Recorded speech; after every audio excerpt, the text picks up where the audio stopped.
Hi there, this is Mr. Roche and Wilson, and welcome to Mr. Roche's Flip Class, Math 10, no frills, no thrills, low tech, low budget videos. Today's Relations and Functions Part 3. In this episode we'll be talking about X and Y intercepts. Wilson, I'm going to sit you in your usual spot.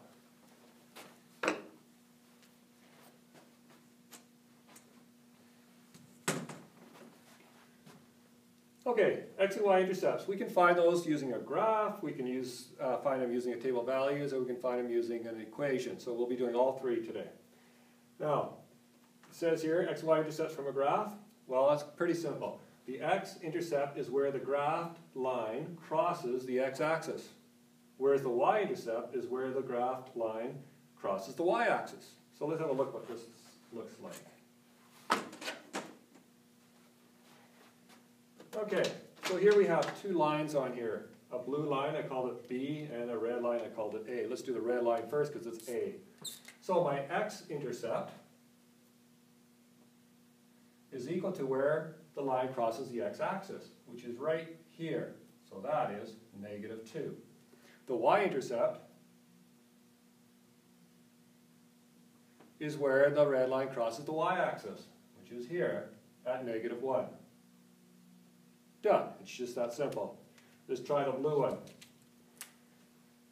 The x-intercept is where the blue line crosses the x-axis, which is at 2.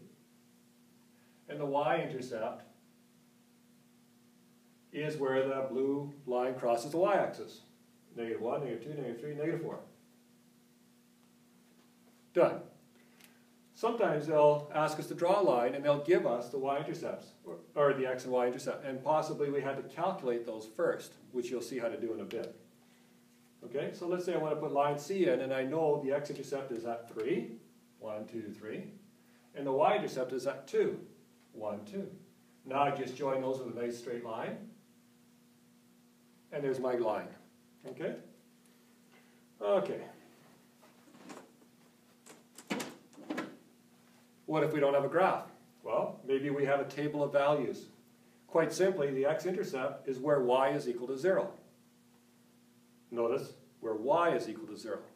And the y-intercept is where x equals 0. When you compare that to a graph, it does make sense. So here we have a table of values. If I were to graph all these, okay, we would have something like my values for x here, and my values for y. So -2 is up by 25, and then 20, and 0 is at 15, 1. It would go down this, whoops, I missed it, about there somewhere. Okay, so we've got the x-intercept.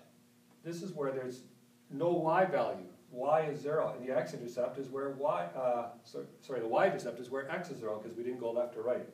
Okay, that's a mess, but let's do it from here. So, the x-intercept is where y is 0. Where's y? Is it right there? The x-intercept would be at 3. Okay, like here.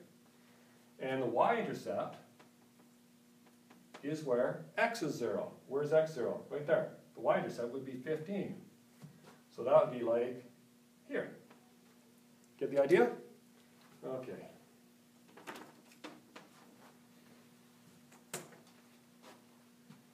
Okay, finally, x and y intercepts from an equation. Okay, so if we're in this form, which is a slope-intercept form, it's really easy because it's called a slope-intercept form, quite logically, because this is the slope and this is the intercept of y. So it's actually the slope y-intercept form of the equation. Okay, so it's always the b. So it's the b. So the y-intercept equals the b. The y-intercept equals the b in this form only. Okay, I'll do an example later where, what if it's in a different form? Okay, note, the x-intercept can be calculated algebraically by replacing the y with 0. Remember, the x-intercept is when y is 0. So we'll just replace the y with 0, like in this equation, and calculate algebraically the value of x to find the x-intercept. So let's do some examples.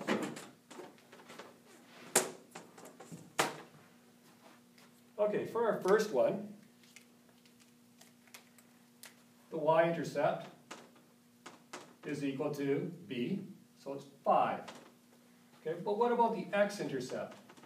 Well, I know that's where y is equal to 0. So I'm going to make y 0. 0 equals 2x plus 5. Now I'm going to shift my terms around, solve it algebraically. I could bring this over here, or I could bring this over. It doesn't matter as long as I have the x's on one side, numbers on the other. I'm going to do this. Negative 2x equals 5, and of course that would come over as minus 0. I add 0 to each side, won't change.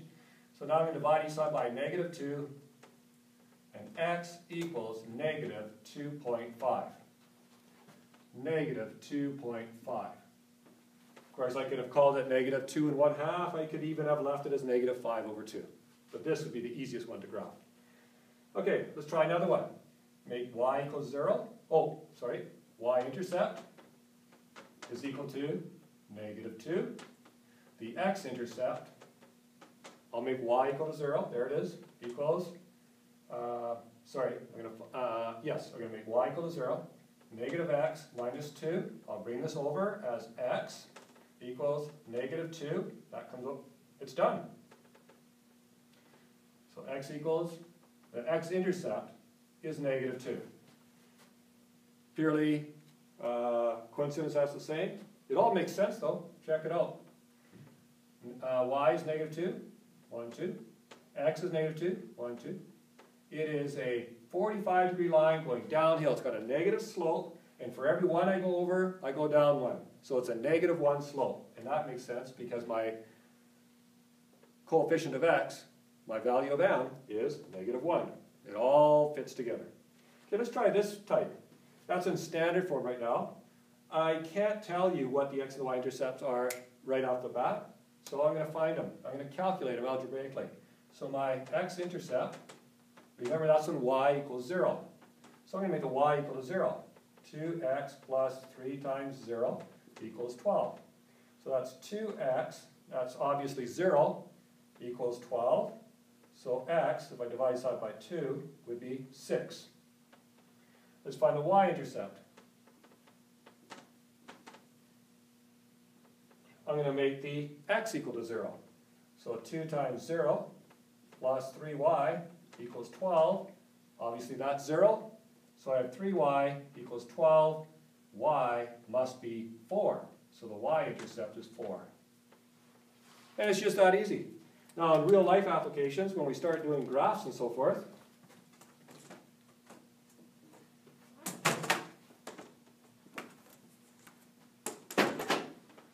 we might be talking about, a whole bunch of things. Let's say it's a trip, and this is distance, and this is hours. And we have a line. So this shows that we started here, and our trip ended here. So the y-intercept would tell us possibly how far the trip was, the total distance. At this point, we reached our destination, but it'll tell us how long it took. So using the information in the graph, we can answer questions about the x and the y-axis in real-life situations. Okay, that's it for now. So long for now. See you, Wilson.